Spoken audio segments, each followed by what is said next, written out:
All right, we're ready to get started and we're live for AR and VR and education. So the point of doing this every week is trying to give different educators and people that work with educators tools to use in their classroom. So how do you, I get this question a lot. People say, well, how did you use that tool? Where do you begin? So kind of just going from, hey, this is where you download it, this is the resources you have, to this is how you can use it in your classroom. Here's some ideas. So with that being said, I wanted to give an example of some augmented reality even inside of Google Hangouts. And I can see my reception's a little slow here. Sorry about that. All right, so you can see that I am using some augmented reality. I have it layered attached to my face.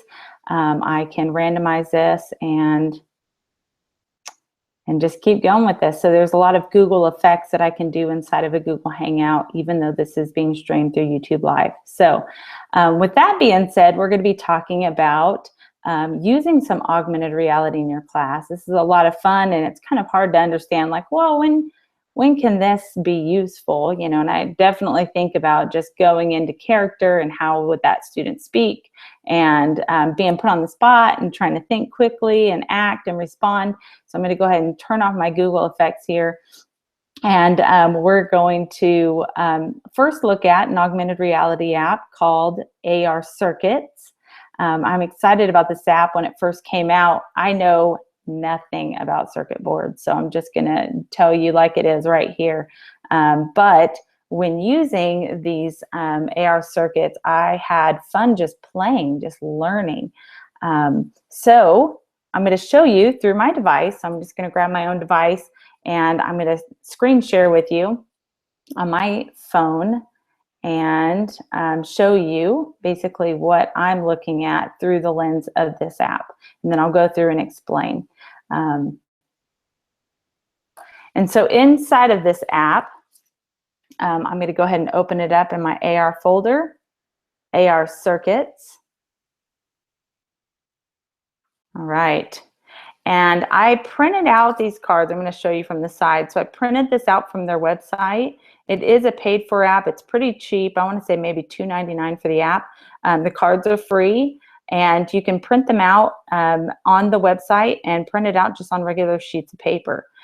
So as you're looking here, we're seeing these things transform using augmented reality. This is a wire. And I did print out the ones that have a label, so you can see wire on there. And so it's a little bit easier for students that may not know. Of course, this is a bulb. And so looking at our different color bulbs here, so you have a green one, you have a clear one. And so I'm looking at these different bulbs. But the coolest part about this particular app is being able to take some of these items here and put them together. So create our own little virtual circuit board here. So I'm going to take what I know works, and that is a bulb. And let me show you a couple different things that somebody will start doing. Is I'll put this together.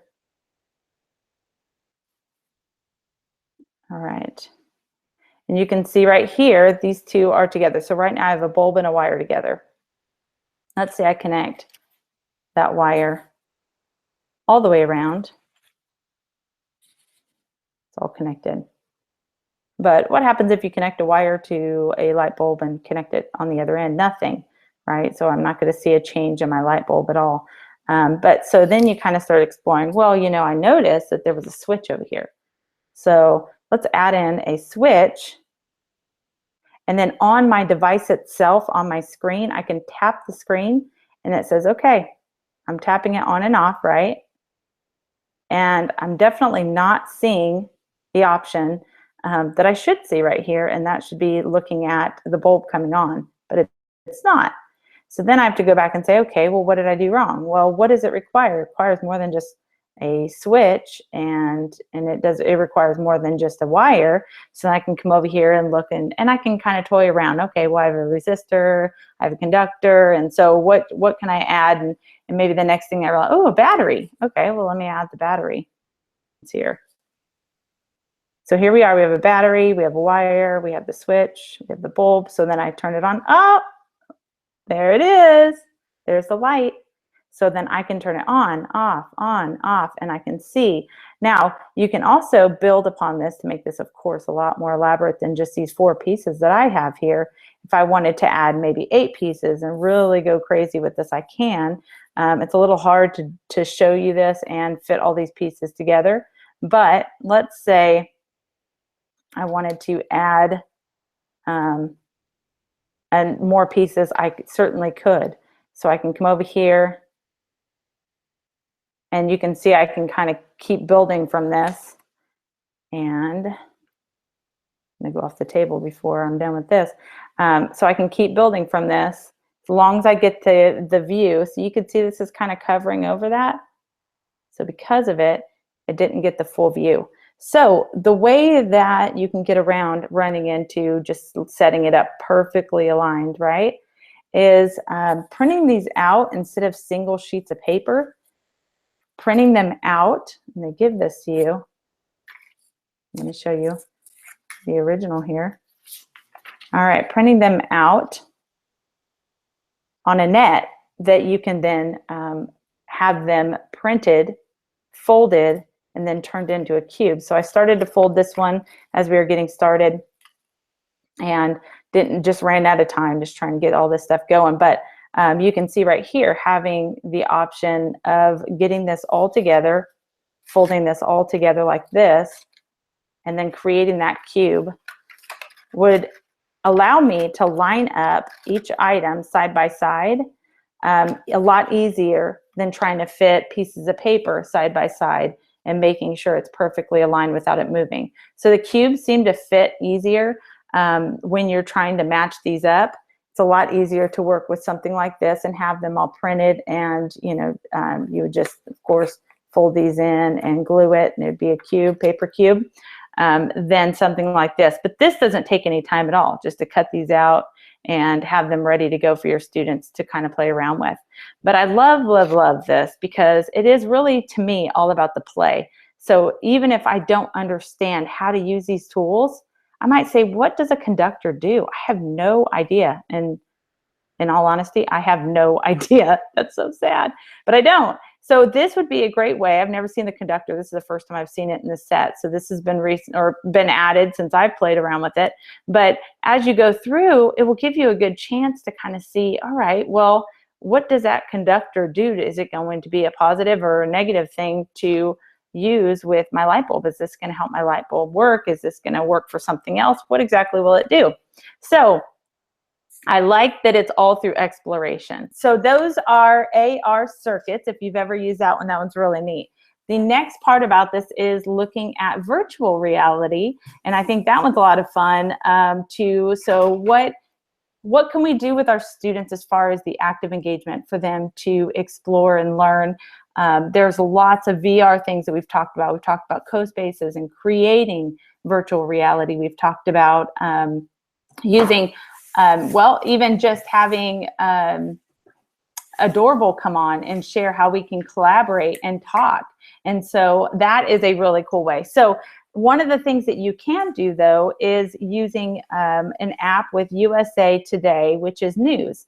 And I know right now we are experiencing lots and lots of news. And in that, it does give us some options to look at some things through another view. So instead of just looking like you are right now on this video, to be able to get a 360 view. So I'm going to screen share inside of here again and show you what that app looks like. You can see here in the blue, the VR stories by USA Today.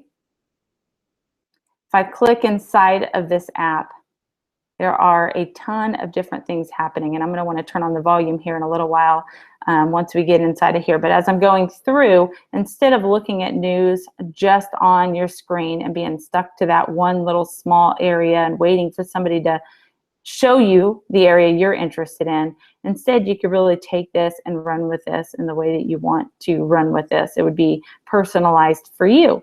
So this one right here, we have Before I Die, I Want To, and I've seen this in classrooms and people going out there.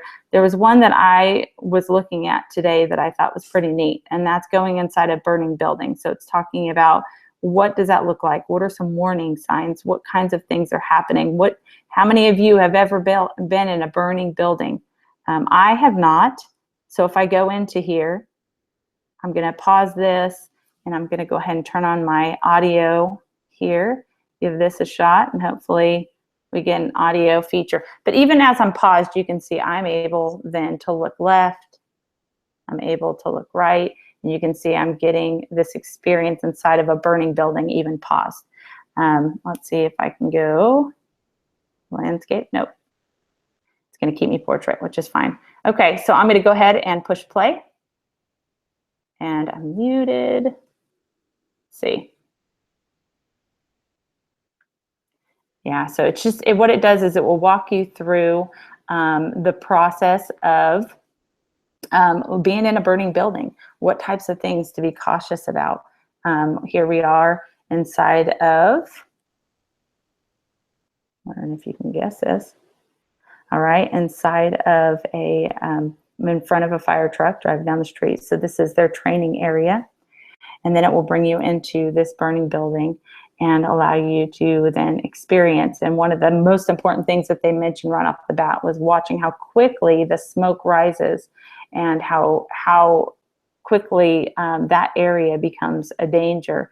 And even still looking at some of the furniture that we have, and the furniture that we have as, today as consumers are really flammable. So because of that, we're witnessing the fires that get started now as being even more of a danger because it comes on so sudden. So even the, the fire smoke detectors that we had that were made from forever ago, look how quickly that caught on fire.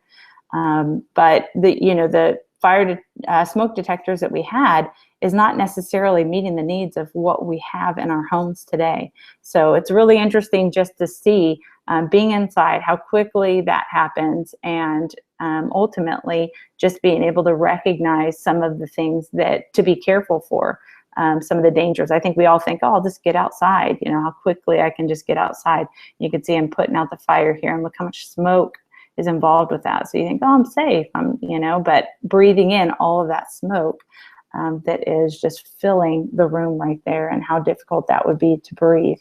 And so to connect and engage with our students, and I'm going to stop screen sharing here, but to connect and engage with our students in news is really a cool opportunity for our kids to be further engaged in their learning, and for it to be personalized for them. So that one is USA Today, the VR stories. And I really do think that they have some great items in there to bring to your students. So if you do a normal, hey, what's in the news today, what's going on around the world, this is a great way to incorporate virtual reality as far as the experience of what's happening out in the world. I know we talk about empathy in virtual reality, and going maybe to a refugee camp and really recognizing what situation people are in. I think that empathy that's created from that is very relevant for our classrooms today. And so those two apps are really fantastic uses in your classroom that can be applied through gaming, activity, engagement, and learning and understanding the world around us and having this personalized experience. So hopefully you have a chance to check out these two apps. The VR Stories is free, and it is running video, so you got to consider that when you're in your classroom. But we have some great opportunities to incorporate these tools today in our classroom.